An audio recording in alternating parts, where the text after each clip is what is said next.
All right, well, let's get underway. We are back. It's been some time. How long has it been, Kate Bates? Well, it's been 2 weeks since Hendrikus and I were here, but we haven't seen you for about a month. Have you been too busy with State of Origin? Or the day really? job? Really? You're going to bring that up that quickly? Sorry. Yeah. You were messaging me like it wasn't even over yet, that first game, and you were into me. I was like, it's not over yet. To be fair, it was. It was. It was over from the start. But, you know, you were getting in, and well done to the Blues. Congrats. Yeah, thank you. But, Another week of gloating before we go back to... I was about to say go back to the polls. It is a bit like that, isn't it? A little bit, yeah. Henk, Vogels. Good morning, afternoon, evening. Good afternoon, good evening, and good night.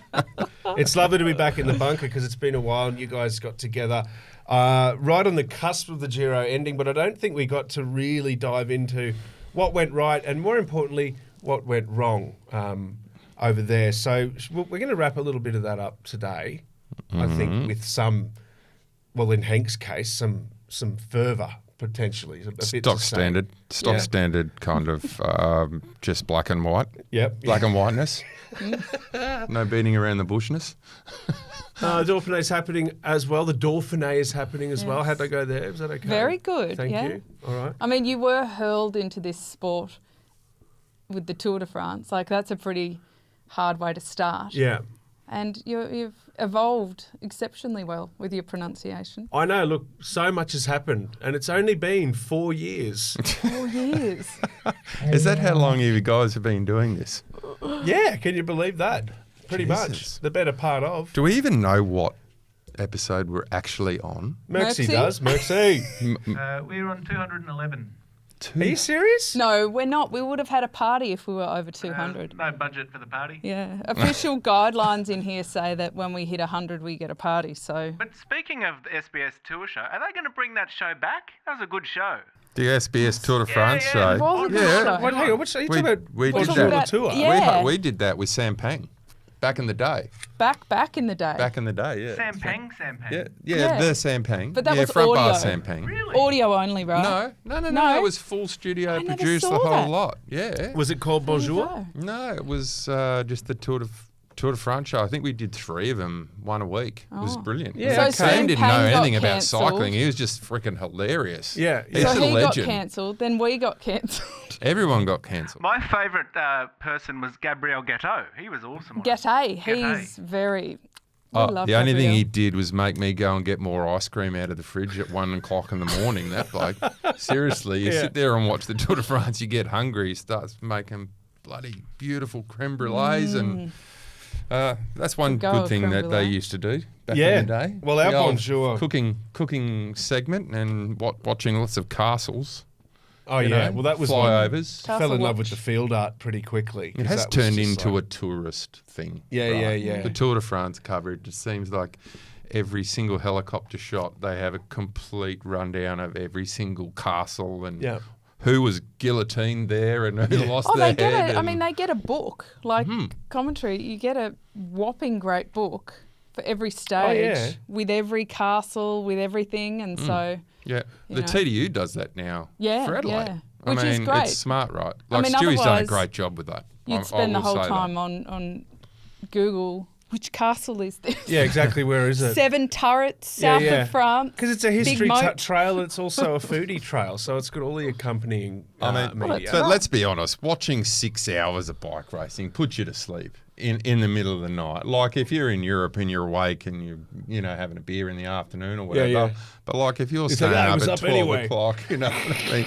Like it's good to actually keep somewhat amused when you're watching the Tour de France. Do you remember when our friends at SBS did that series that was basically just going on, I believe, the Garn, and they just placed a camera on the train, and it was literally just 6 hours slow of... TV, wasn't it? So brother-in-law, and this is not disparaging because he actually loves his bikes, but he has said to me in the past that he makes a bit of a point with the GTs for the pretty pictures and the commentary and the historical facts and loves it. Doesn't hate the cycling, hasn't got a problem with the cycling, but isn't a super fan. But he's like, that broadcast to me is like a history lesson, a doco, and a cooking show all in one. So that's And what a the sport. broadcast. And some pretty bloody good sport unfolding some as well. pretty good sport. Yeah. It's actually something I've talked to Merckxy about. The picture quality out of the Tour de France is second to none. It is so good. It's second to one. River City Studios. Yes. Well, we do the same level of production in here. But the pictures that come through from the Giro, the colours aren't as bright. It doesn't ever look as good. And I don't know why. I mean, I've asked Merckxy about it before. Why, Merckxy? Why, Merckxy? I don't know. I disagree with you. Well, France is just a prettier place, isn't it? I don't think so. The natural palette. I watched a fair bit of the Giro mountain Different time of stages. year. And I think they do a good job. But I think because the July Tour de France, middle of summer, the beautiful poppy, sunflowers, and it's hot and everyone's out there drinking vino. Like in the mountains can be dodgy in the Dolomites in June. So For the riders and the viewers. But I think the Giro was a stock standard every year. It's always better than the Tour. Tell me I'm wrong, Kate. Okay. No, the racing, I don't Tell me disagree. on that one. Yeah. I'll agree on that. No, yeah. Really? Oh, Why? oh, Why? oh, Help me I reckon- understand. Well, for a start, Pog's not there. Yeah. Well, yeah. So, sure. like Superman doesn't rock up and just, Yeah. catches later. I'm going to win this tour because I'm here and I'm just the best and good luck trying to hang out with me. Is the but Giro harder, Hank? It's Is the it same. hard? I think the last week of the Giro is the hardest. This year's last week of the Giro is the hardest week of cycling for the entire season. Okay. Like the last 5 days of the Giro this year were exceptional. I stayed up, watched every kilometre of it.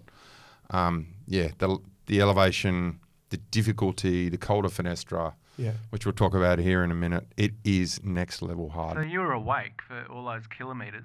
Mm. You didn't return my texts. Well, maybe. I assume you're asleep. Well, sometimes I don't look at my phone. I'm just so captivated. Yeah. That's my excuse It anyway. doesn't No, send an noted, alert mate, to noted. people that you've blocked. Don't worry.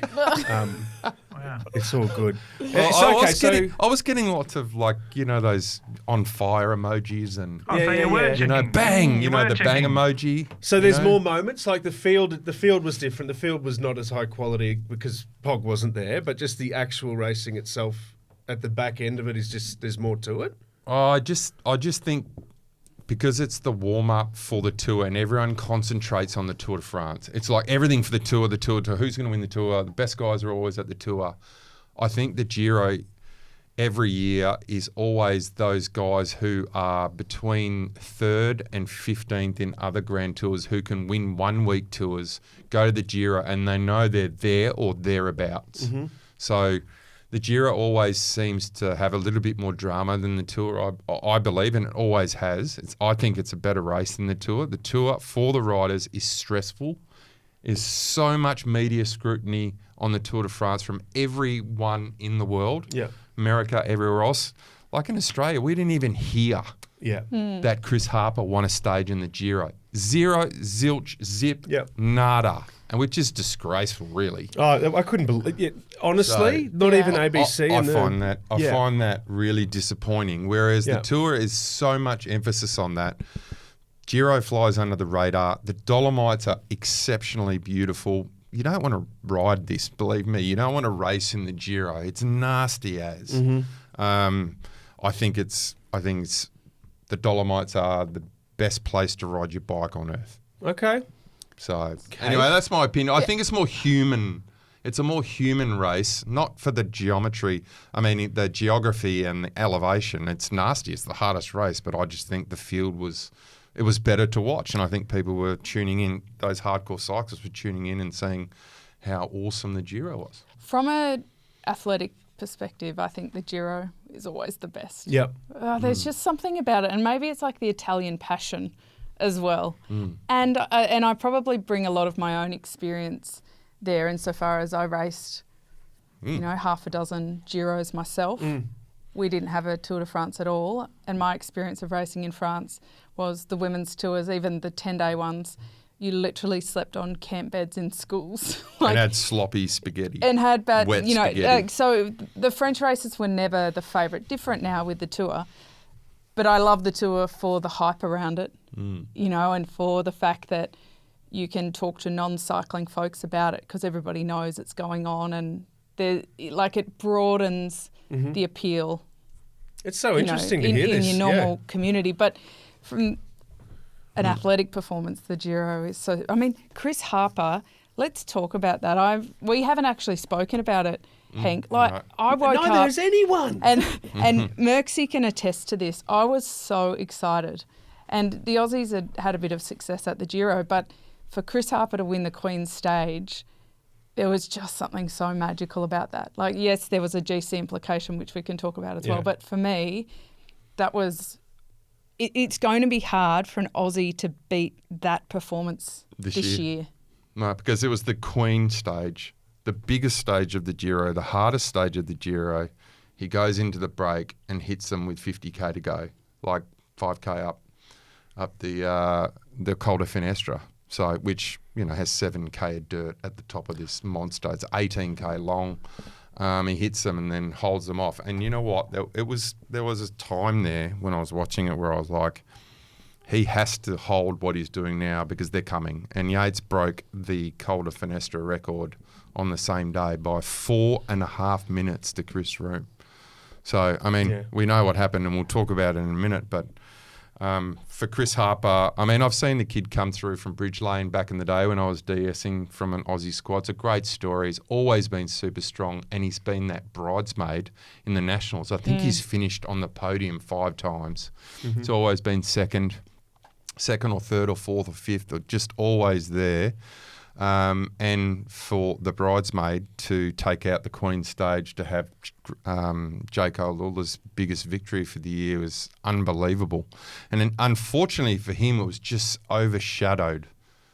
It was overshadowed by what was going on behind him, because what was going on behind him was absolutely unbelievable. But for Chris Harper to come in to win that stage, I've done that stage. I know how hard it is. It's nasty.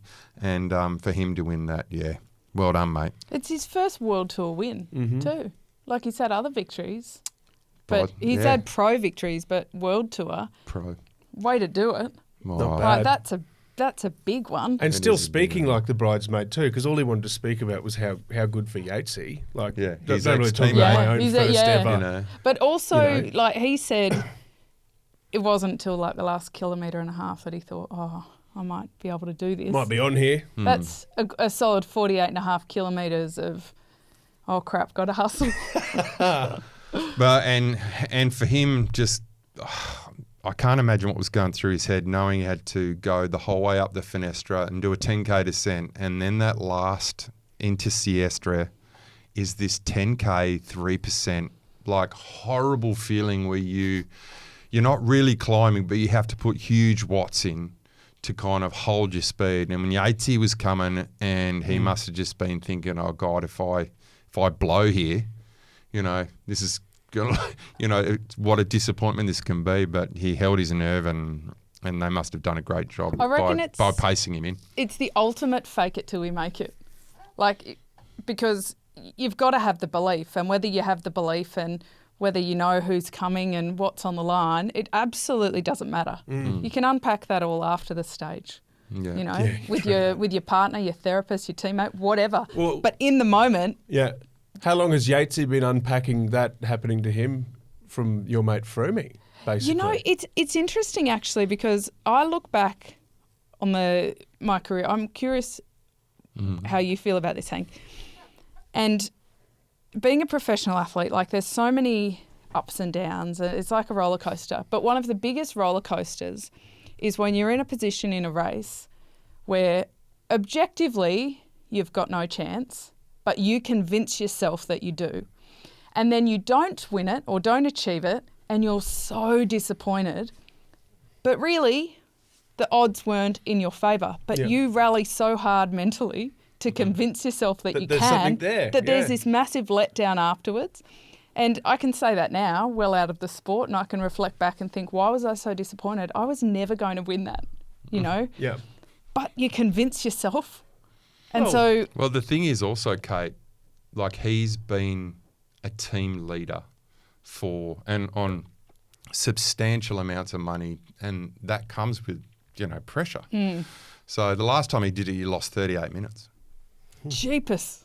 It's a lot of time. That's about how much I lost. And I'm a Clydesdale. Clydesdale weight class is over 100 kilos. So for him to come back and win that. But yeah, let's talk about that, Kate, and what went down on the last day. That was that was pretty cool. Say here. His first attack. Yates' first attack of the Giro. So he knew that was the moment for him. That was the how do you? Because I'm still getting my head around the whole. How the F do you win a Grand Tour without a stage up to that point? Is just it's very Roglic-y. He usually wins a stage, but he's not the kind of Grand Tour winner who prolifically wins stages. But to not at all. Well, not at all. Well, you had the incredible strength of UAE through the entirety of the Giro, where they had 5 guys in the first 10 up until stage 14 or 15, something like that. Yatesy was just like, I know how hard these last 5 days are, and I ain't doing anything until everyone else is completely on their knees, and then I'm just going to have one crack. And he had 3, and on the third time he went. He did it. He just knew that what was coming in the last 5 days. Like I talked before, how hard it was. So, but yeah, Kate, want to talk about what was going on in the team car in UAE, because I reckon they completely stuffed it. And I don't buy in to the smiles either of Del Toro at the finish line, clapping people on the back and having big smiles. That was bullshit. That was absolute bullshit. They completely stuffed it, and I guarantee that kid is angry with what went on in the car. I give full credit to Del Toro for the show that he put on at the end, for his humility and acting. his grace. Yes, but the thing is, if he had have absolutely blown up at his teammates or even looked annoyed, that would have been criticised too. I applaud him for keeping it within the team and keeping it in the team bus. I think that's a good way to handle it. But there's no denying that UAE massively dropped the ball. I guess the question, was it the riders who dropped the ball, or was it team management who dropped the ball? Are they following orders and did it badly? Is it what's your view on that? Because okay, so if I was a 21-year-old Mexican in the world's best team who had directors who have been around, and Fabio Baldado is a good director. He's a good rider. He knows what he's doing. But their whole plan was only follow Carapaz. So they had to. He followed every single attack of Carapaz. He said his legs were okay. And then Baldado's like, all right, well, you may have to go after Yates. But then, all he had to do for 7K was ride tempo, and he would have won the Giro. But he didn't, because they stuffed around and they looked at each other. And that was, for me, he may never win a Grand Tour, this kid. Okay. Because of it. Did again, you don't get chances like this, especially when your teammate's going to win 10 out of the next 15 Grand Tours he starts. Mm-hmm. But Adam Yates, a big call, but would they have asked Adam Yates to chase his brother? Yeah, they would have. Would he have done it? He would have done it. I've done it to my sister, and it's still a memory. That felt good. Bet you that didn't feel comes right. up every Christmas. Good. Yeah. No, it didn't feel good. And interestingly, he was gone though. I discussed it recently with Nat, and she doesn't really care. She was like, But I've carried it for 15 years with me feeling a little bit guilty about it. And, because it did cost her a World Cup victory, my actions directly, but the team told me to do it. So let's just take, even if he would have, could have, he didn't chase him. Let's take Yates out of the picture for a second. Why didn't McNulty, why didn't Rafa Marca, why didn't they keep a lid on Yates? He was sitting in third. He was a minute 21 back. How did they even let him go? The big mistake is that they were so cocksure that Del Toro was just going to cover everyone, that they had no one up the road. They were so what? They were very, very sure that Del Toro was going to be... That's not what you said. Yeah, no, it's not what I said. But anyway, they thought, oh yeah, Del Toro's got this covered. He's super strong, no worries. So Van Aert goes up the road in the break, and he's like, "We got a plan. We're going to do this." And I reckon Yates is going to drop him. So they're like, "No, that's fine. They're like, we'll just stay with Del Toro the whole day." Mm-hmm. Anyway, so Carapaz puts his whole team on the bottom of the Finestra. They ride so hard at the bottom that the only one that can follow Carapaz is Del Toro. And the entire UAE, McNulty, Yates, they're all gone. They're dropped. Game out of the race. So why? My thing is, not only did they not tell him to follow Yates or ride tempo, they stuffed up by not having someone up the road in that situation. But that's very poor. I think Del Toro should be annoyed. Very annoyed because that's so much pressure to put on Del Toro to say, oh, he's so good, he'll be right. But it's also ignorant of them to not look at the guy sitting in third. He moves. Like, sorry, I think sometimes you can be overcautious in your tactics. They were overconfident. But they were overconfident. It would not have cost them anything to cover the top three. Exactly. So for me, if I was in that situation, I would have had some climber up the road to make sure he was fine. Because one of those climbers could have came back and rode full noise for him and kept Yates because he still had 50 seconds. I mean, Visma Lisa Bike are laughing. Yeah. Because you could almost call it the Wout special. Like, how many times now in Grand Tours Bing has he gone up the road for somebody else to join him, for him to then be the...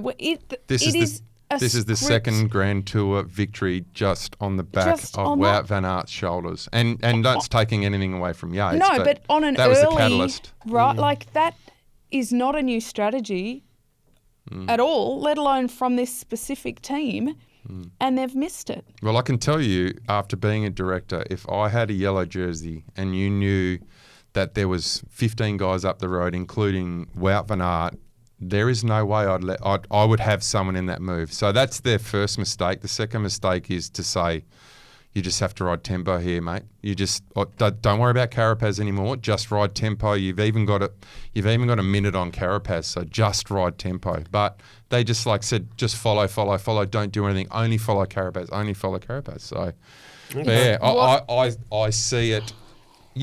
A 21-year-old first debutant Grand Tour in the yellow jersey on the last stage doesn't know what to do in that situation. It's all in the car. It's not him. He has to listen to Fabio Baltardo and say, all right, I'm listening to him. I'm trusting him.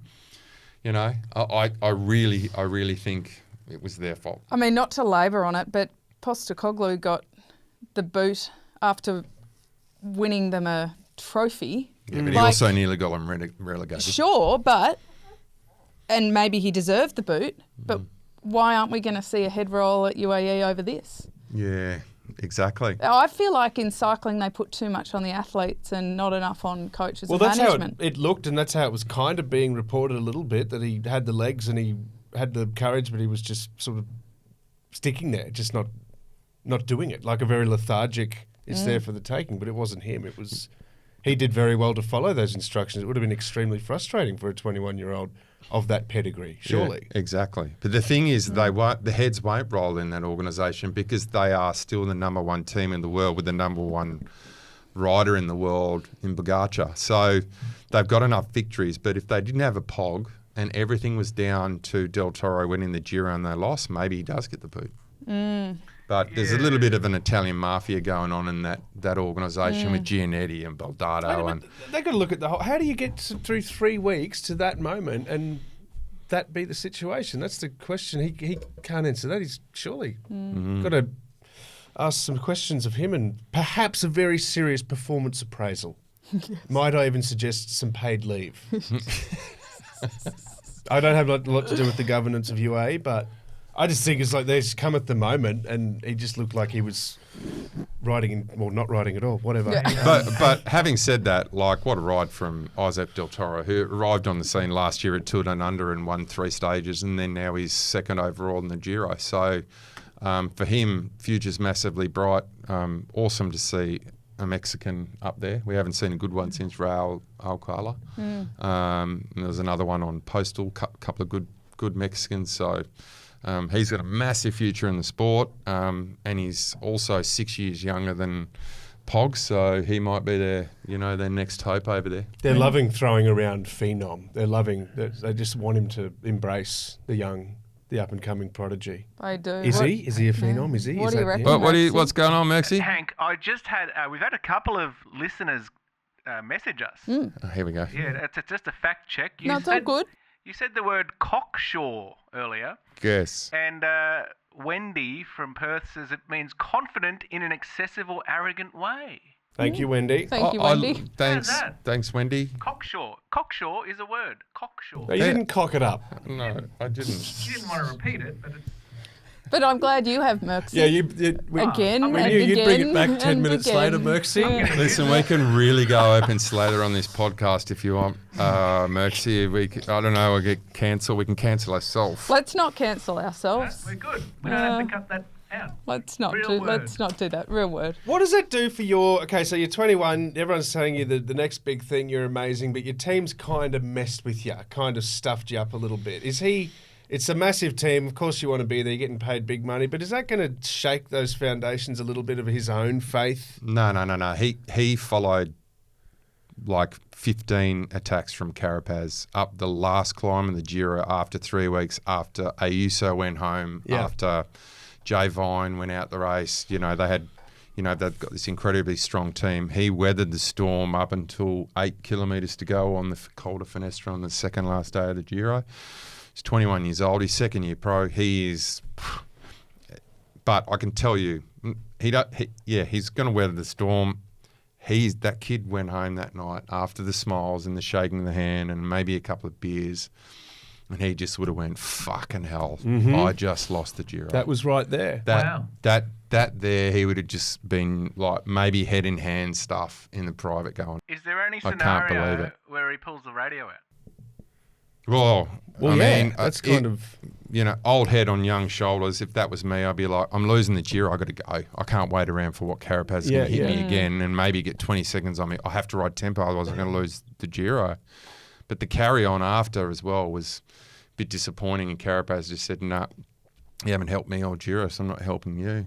So, but that's the drama. Oh, Don't the you love the drama. drama? Don't you love the drama of it all? It's been Pepsi this whole time, the Giro, but it is today, thanks to this, it has become Coca-Cola, I believe. Thank you very much. Pepsi Max. It's the classic. I also do, but just let's say it's become Nike. It used to be Reebok.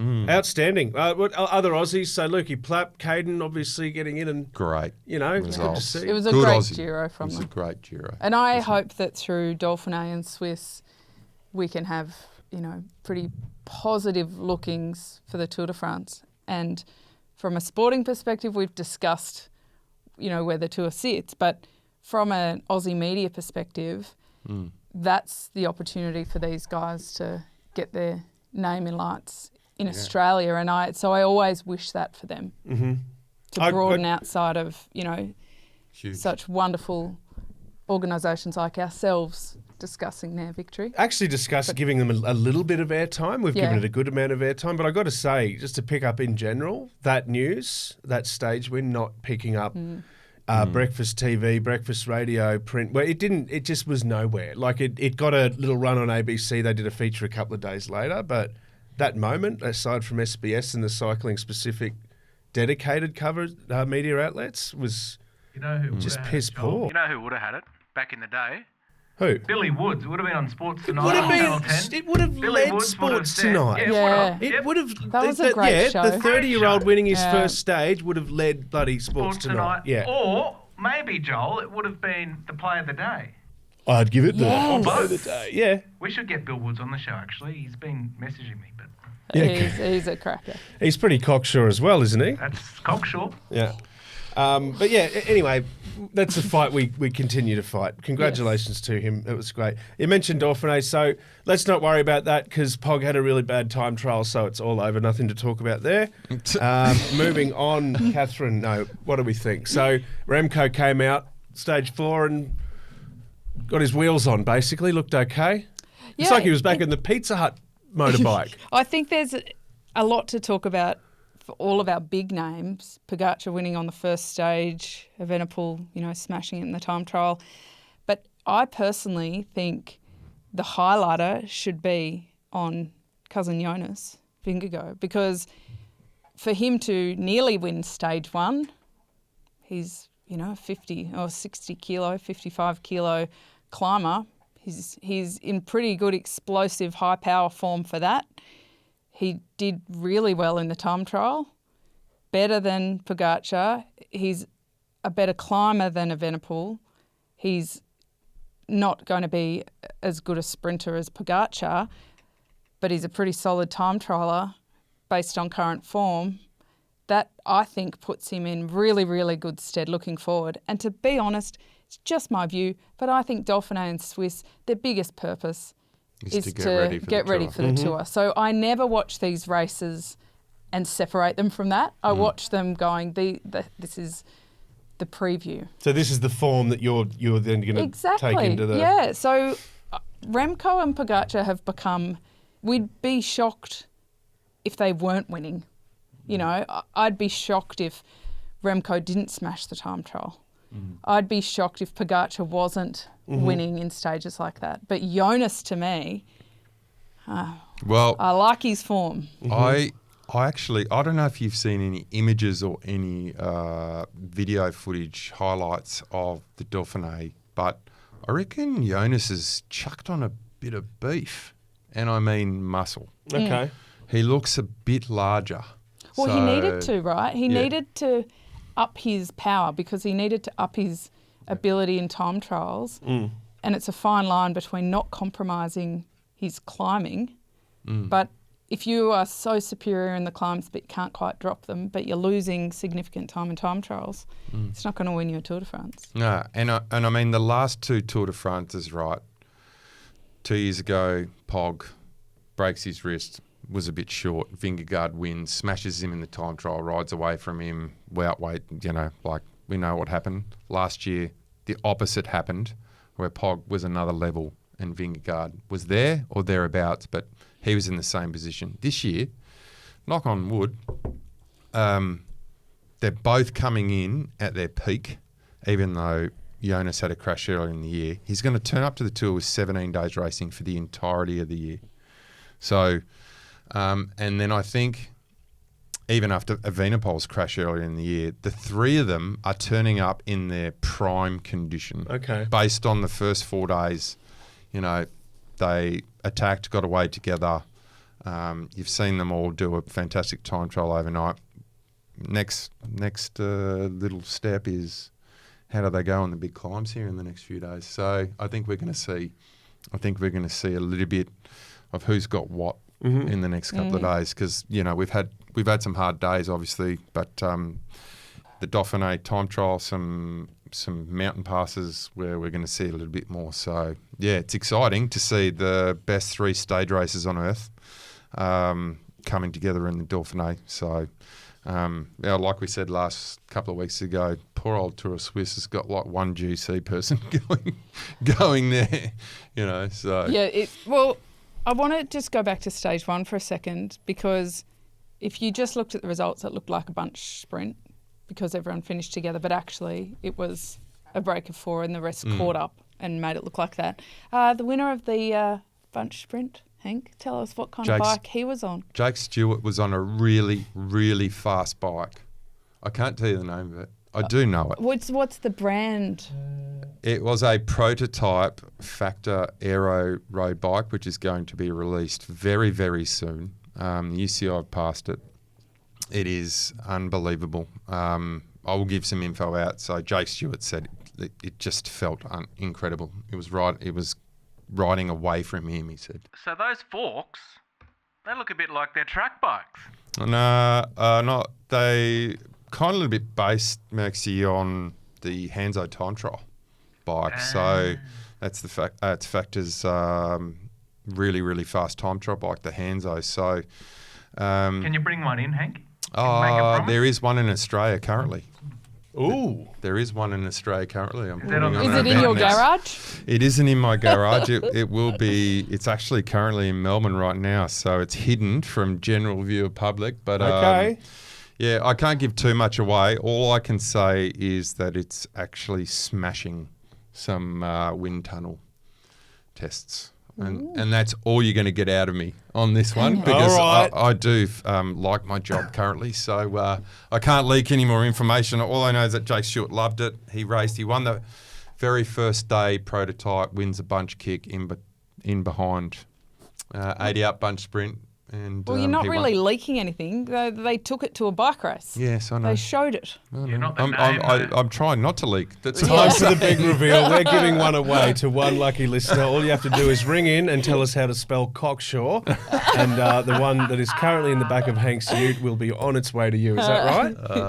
Yeah, well, we'll see what we can do. Yeah, yeah. Maybe at the end of the year we can give one away. I reckon that could probably be Just not a bad call idea. 1-800 Henky. Henky Panky. Henky. Hanky panky. I bet you there's a thing called 1-800 hanky That panky. has a really good ring to it. Do 1-800 not Henky. call 1-800 Hanky Panky. I will not be on the end of that line. I can don't tell know. you. Oh, We did not boy. tell you to do that, and we're not giving away a factored bike at this stage.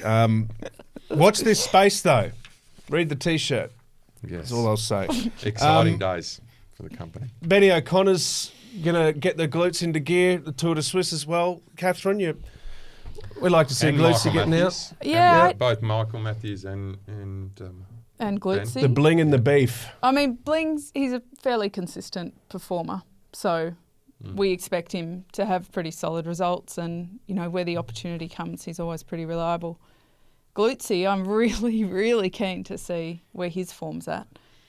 And you can't, in the same way as at the Dauphiné, you can compare all of the riders. You can't quite do that with the field at Swiss. But I just have a real belief what do you in Ben think? O'Connor. What do you think? Where do you think he sits in the Tour de France this year, Kate?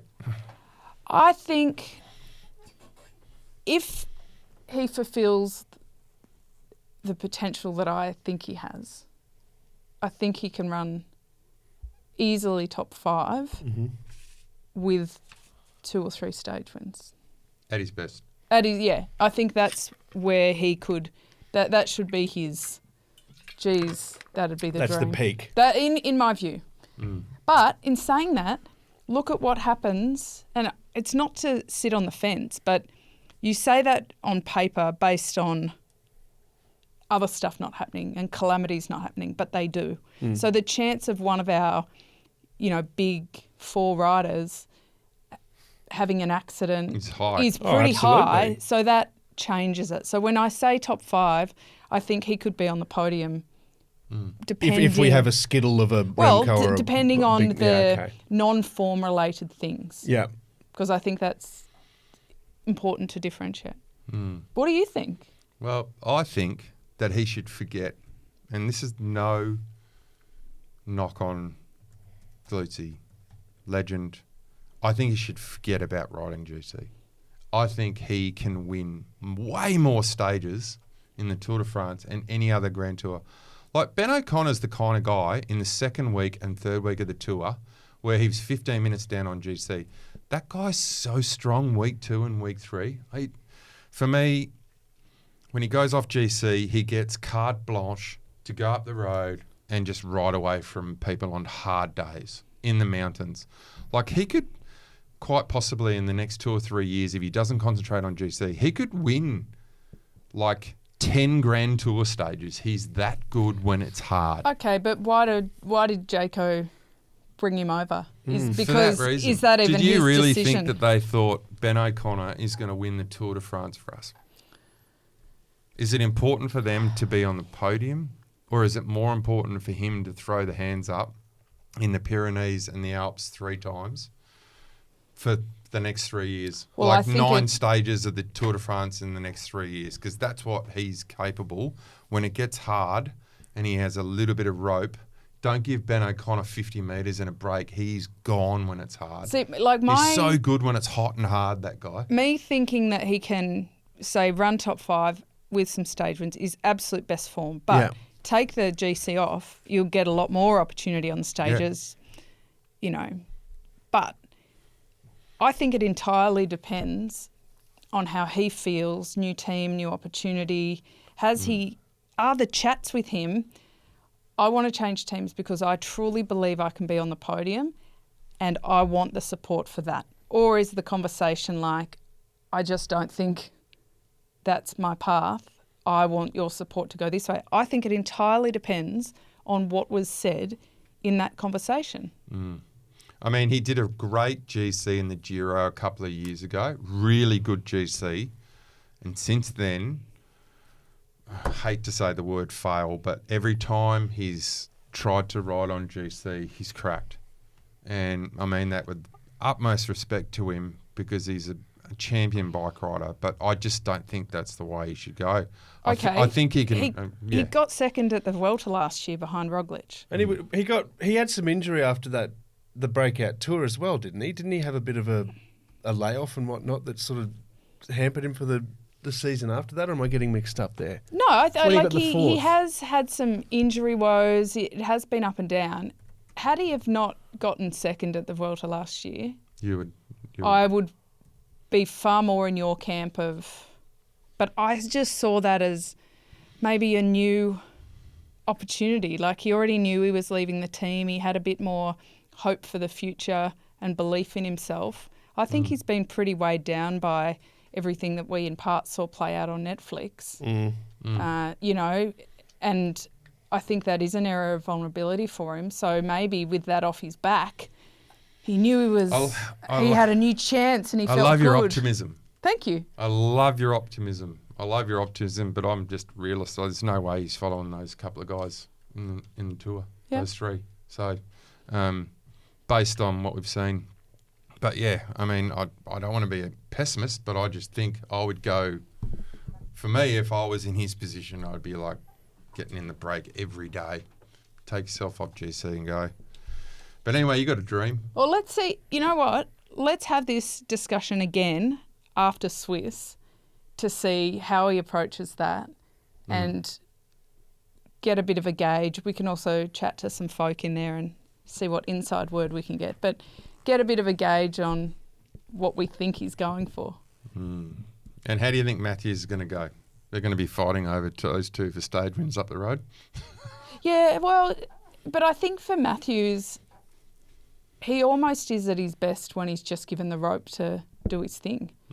You know, he's not winning stages in bunch sprints with big lead outs. So as long as he has the rope to do it. He's good when it's hard. Yeah, then I think... He's always good in those hard finishes. in those middle stages that aren't the climbs, aren't the flat grinders, but reduced bunch. So I think he'll be fine. Yeah.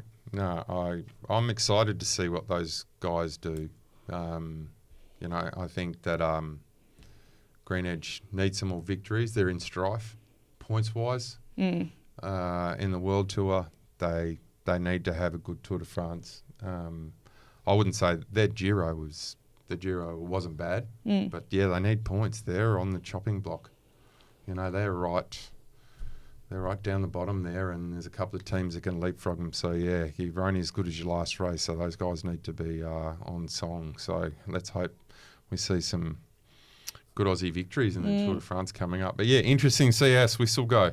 So I'm quite confident that our viewers, Joel, will tell us who they think is right between Henk and I. I love that. Yeah, please do. Please get into the debate because I'm fascinated for one.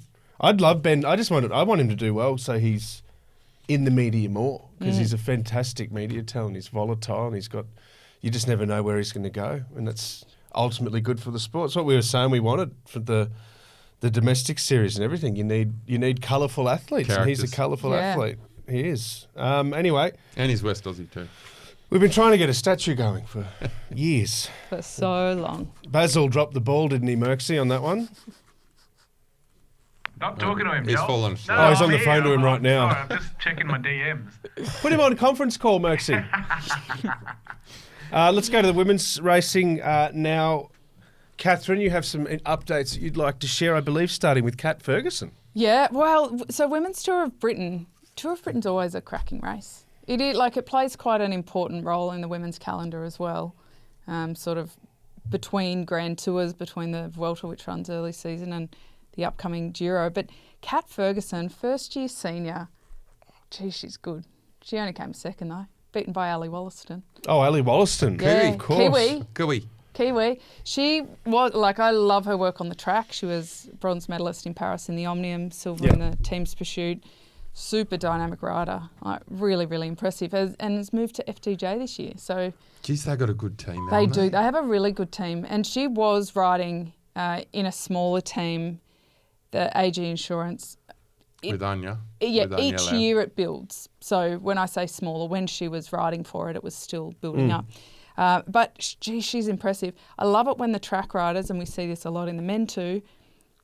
You call them track riders because that's where their big results are, and you see them doing Or pretty. where they start. Yeah, where they start, and you see them doing pretty well on the road, and you think, oh, you know, if they didn't do as much track, maybe they'd really step up on the road. Sometimes it happens, sometimes it doesn't. But she's an example of where she's How been it able translates. to put, how it the track translates. Yeah. because it's not just a stage win; it's a tour win, Yeah. and it's really impressive. And Kat Ferguson, so young. Such How a old big is she? talent. She's 19, rides for Movistar. Jesus. For her to be able to turn what everybody knew was an enormous talent, a lot of victories in the under-19s, into elite is wonderful as well. So Because that's a big name for the future, Kate. very big. Like, you often see it in the women especially. There's often 1 year, maybe 2 years even, and it tends to happen between the ages of about 18 and 25, and you don't know when it's coming, where everything just goes to shit. And there's lots of different... Kind of like life. It is kind of like life, but it's... It's inevitable. It's the- inevitable. Yeah. Yes, been there. The thought around it, and I know that Great Britain in particular are doing a lot of research around this, is kind of the hormonal interaction and involvement there. Like, you know, women's bodies change quite significantly through puberty, and then their hormone profile changes again quite significantly as you transition from junior athlete to elite athlete, and the training effects. And they're trying to kind of unpack, can you prevent this crap year from happening? Because pretty much every female athlete has it. It's a thing. So this is a female thing, It's you a reckon? female thing. Females have a bad year. They 1 or 2 terrible years, and you know what? They always bring it down to, they find an example, they find a reason for it. You know, they'll say, oh, the race program wasn't good, or they overtrained, or they this or that. But I strongly believe that it's not that. There's a lot of people researching also believing that it's not that, that there is another, like, physiological interaction, and how can they then help it? But I have seen the overwhelming volume of talented young ladies have a year like this, or 2 years. At a certain age, is it between 21 It's and kind of from juniors to early 20s. Like, yeah, it really is in that Young spot women to becoming women. to becoming women. Yeah, okay. And the vast majority of riders have it. Yeah. Some are more obvious because some have been having killer years. You know, an example I can find from the Aussies is Maeve Plouffe, whose trajectory was almost vertical, Exceptional. and then she had a really tough year. She was growing just into fell her off, body. yeah. And she was fully growing in, and then she started that acceleration again. And that year, it's so frustrating because everybody's like, what went wrong? Why is it She was breaking world changing? records, and then they signed her onto the road, and then she struggled. And then she struggled. But again, of course, they said, oh, it's because of the road team and it was because of this and that. I don't think it is. Because you know what? She's back on that improvement line. You know? had that phase, yeah. And but so- the sport moves on. It's really wonderful to see athletes be able to progress at that young age. And so for Kat Ferguson Would you to put turn Sarah it, Gigante in that mould as well? Because she was unbelievable when she was younger. yeah, Like, we were thinking this girl is going to win Grand Tours based on how her body shape was when she won the Nationals, and then she had some transition time there and had some issues, and then she's kind of struggled a bit, and now she's coming back. And do you put her into that bracket a little bit as well? I think it's a bit more complicated with Sarah because she's had some health issues along the way. You know, she had some heart problems and through COVID and that sort of stuff. So I think it's probably a little bit different for her. Mm-hmm.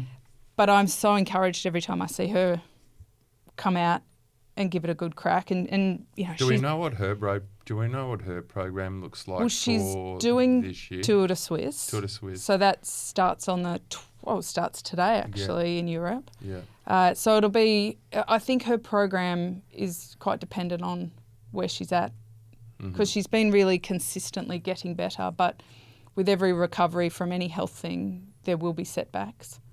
But you know, would her goal be the Tour de France? Oh, she should and could win a stage at the Tour easily.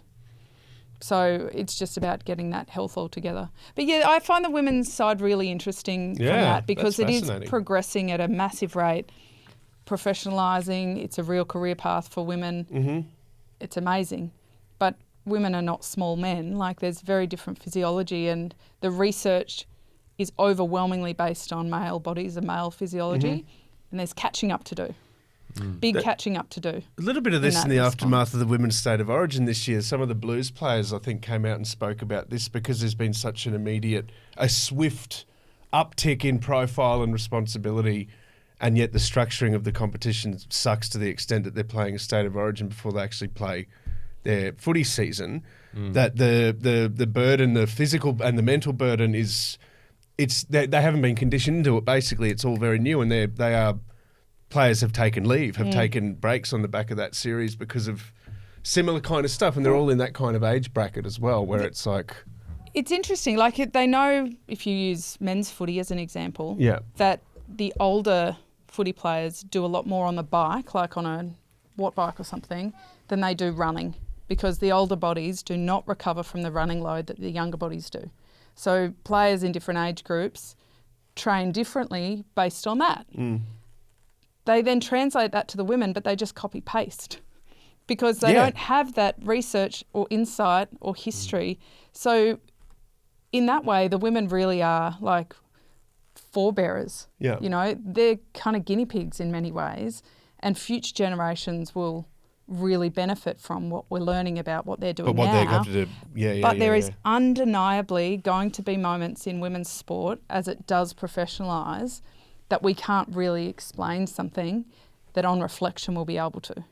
That's bad days, that's injuries, it's all of it, because there's a lot of guesswork still involved. And people might say, oh, but they've got the resources, the great coaches. Yeah, but the great coaches are working off studies They're still based learning on men too. And that's based on male bodies. The growth has happened so quickly that the sport, the elite nets, and the expectation of the fans, but also the expectation of the governing bodies and what they're putting behind it is so high. And that's why you shouldn't also do 3-week Grand Tours. Well, I do think that is... It's too much. It's caution when people say, oh, we just want it to be the same. The men do this, the women do this.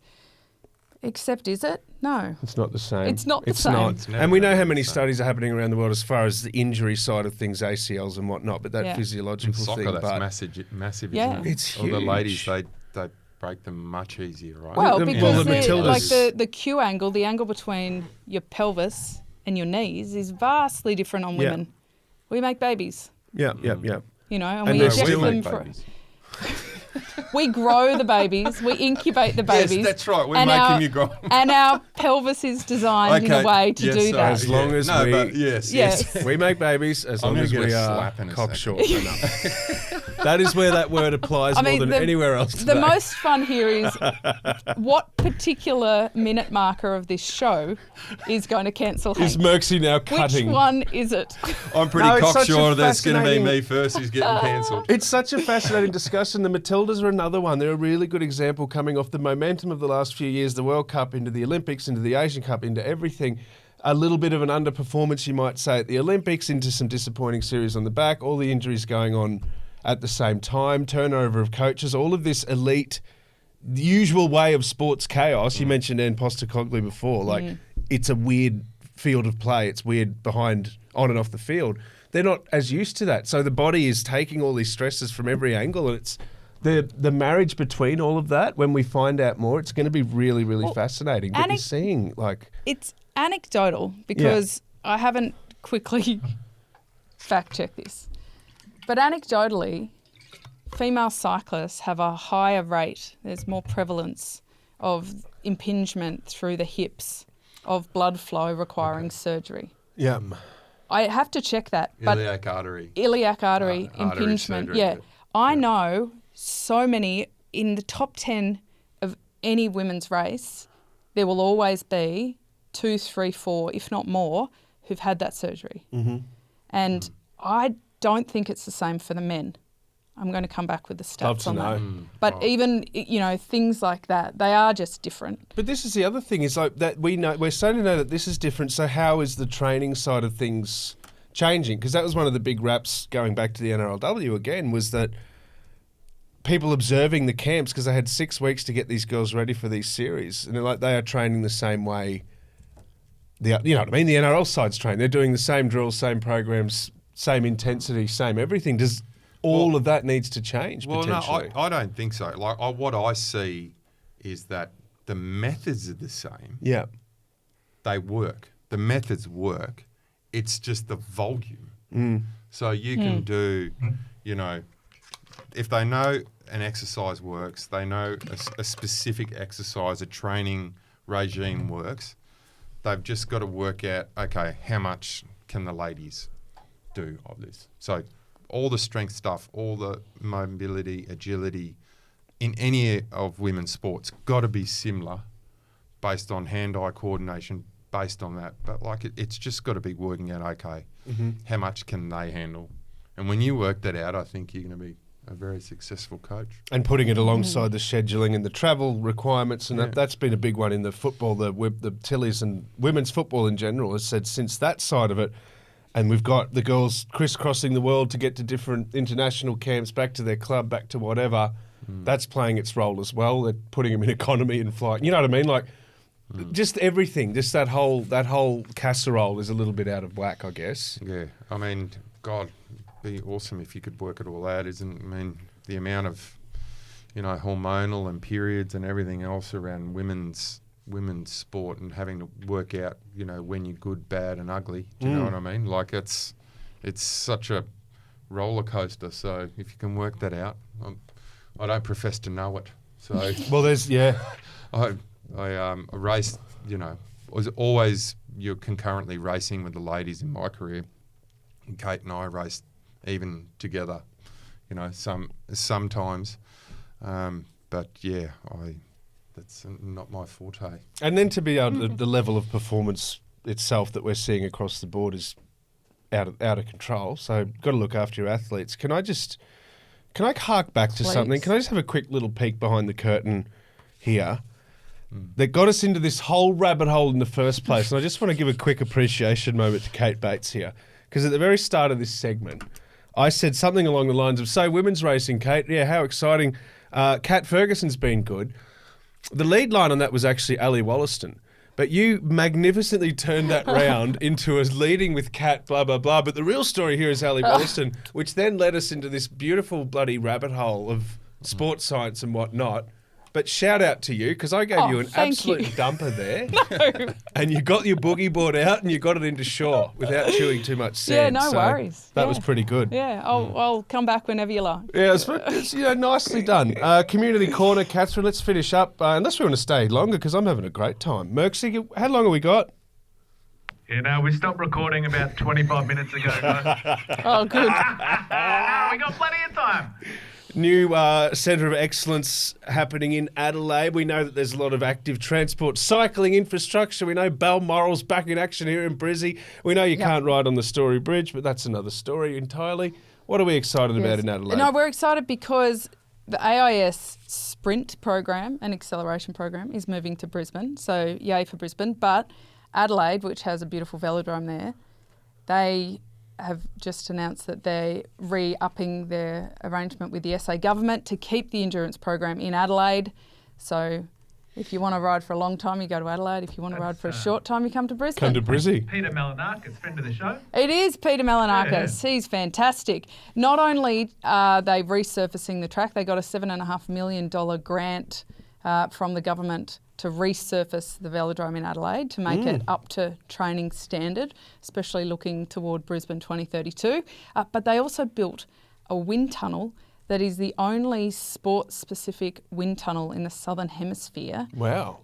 In Adelaide. So that will hugely be beneficial to cyclists because, of course, we're a sport that, aerodynamics... Everything's about aero with us. It plays so it'll mean that we can be smarter and better resourced and better informed than anybody on a lower bike. It's fantastic.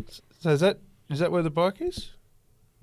This mysterious bike? It's not down in Adelaide. In Melbourne. No. They are doing some testing here in Australia soon with it, though. Yeah. I mean, it's pretty cool. And, like we can get in there and see if our T-shirts are aerodynamic. But hang on, things. just quickly, Kate. They're resurfacing Adelaide. Yeah, they're resurfacing Adelaide.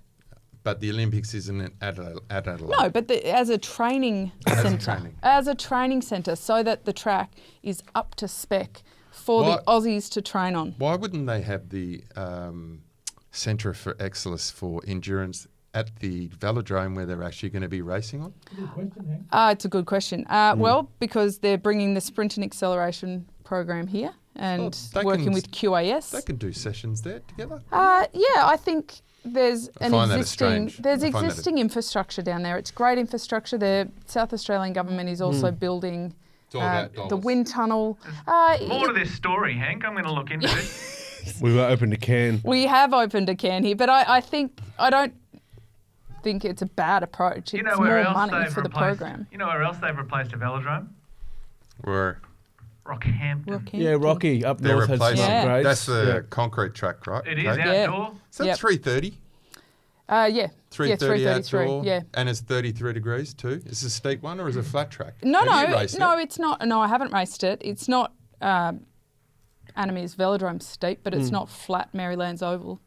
So they are So resurfacing it is banked. that. Yeah, it's kind of like They've done Tempe. it. They've That's- resurfaced it, and it is really important for regional athletes and development, but You know also. who live near there?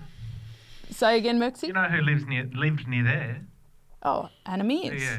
Amazing. Another friend of the show. Chatty lives there? Yeah, Glenn Chadwick? yeah, it is, and it's a wonderful community up there, and they've produced some wonderful cyclists And lots of cows. and lots of cows. There's a young lady, Victoria Smith, who has made the state team.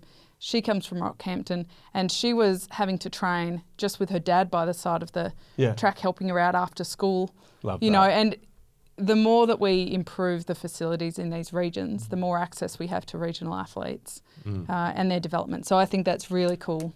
We know that Really, the really north is cool. an absolute gold reservoir when it comes to the two-wheeled science. Well, and for the most part, it's better hope training weather, like more consistent. I hope the community and the club up there can put on some good Tassie-style carnivals. You know, That'd be cool. you could even do it in winter here because it's 30 degrees now in Rocky. Well, that's you right. know what I mean? Like Yeah. We Like, went middle of to the winter, Bundy get out of Tassie and Melbourne, come and do some track carnivals. That Yeah, would be yeah. exceptional. 'Cause And you're right, Merckxy. Bundaberg's got a Yeah, beautiful we track. went to the carnival up there. It was Yeah, great. and that's did a you bit, see Christo suck? Ian, Show someone over the, Christo? Yeah. Ian Christensen. Ian Christensen, yeah. he was there. He put a few blokes over the fence. Oh, in we that didn't last see one, that. weren't there? We saw him, but we didn't see that. Not intentionally, but he's a big boy, so he does got a move sharp elbow. around wherever he wants to on the track, and others have to follow suit him if they have to go over the fence. Over the fence. All right. At first, I don't try that thought at you home, said, kids. "Did you see Christo suck?" And then I thought, "Did you see Christo No, chuck?" I missed. It's yeah, still interesting. throw, chuck, Still, yeah. either way, I want to hear No, the no, story. Yeah, just highlight that as another. On the whole God. Olympic Tag for venue Merckxy needing to to be edit. prioritised, do you know what we're having done at Mearsies at this stage? It hasn't been confirmed, Yeah. but the upgrades they're looking at are a track resurface. Yeah. It'll just depend on whether that's necessary. Yeah.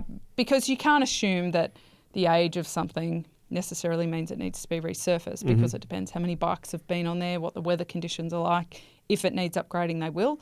The big thing is the retrofitting of air conditioning. Yes, that's what I wanted to That's ask. the big one. That's the one. Millions. That's and- going to be a lot of Yeah, money. I've heard. it's going to be a lot of money, but they do need to look at that because Yeah. of the timing of the Olympics, and it will be quite cold Yeah. there, which is not a high-performance track. Every track wants it to be fast for records, but also When is the for Olympics? rider. July, August? It's July, isn't it? Yes, it is. Yeah. Yeah. July, August. Yeah, so coldest part of the year, so all the Europeans coming in will be shivering in the mid-20s, but still pretty cold for Brizzy. Yeah.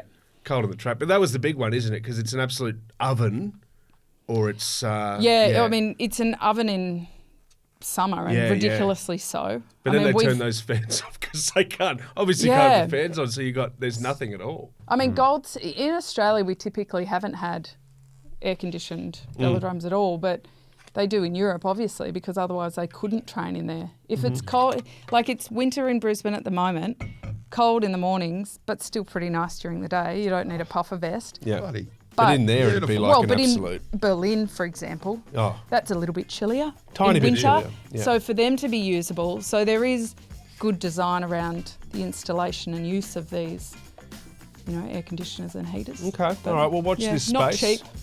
There'll be some Olympic infrastructure updates to give over the next 5 years, that's for sure. Spread it out. Clock is ticking. Okay, like, share, subscribe. I think it's time to say that. Yes, it is. Indeed. Yep. One more question. You're going to tell us where the bike is? Not today, maybe next week. We'll keep chipping away at you. It's somewhere down on the peninsula in Melbourne. Ooh, that's narrowed the map a little bit. Narrowed the grid. A couple of new bikes coming out, actually. Might see it on Beach Road, Hank. Nah, not this one. Not this one? Well, I'll be begging on the street if I make that happen. Thank you for joining us here in the bunker. We'll be back to do it all again before you know it. Peace, love and bicycles. And bicycles. Or something like that. Peace out. Peace out.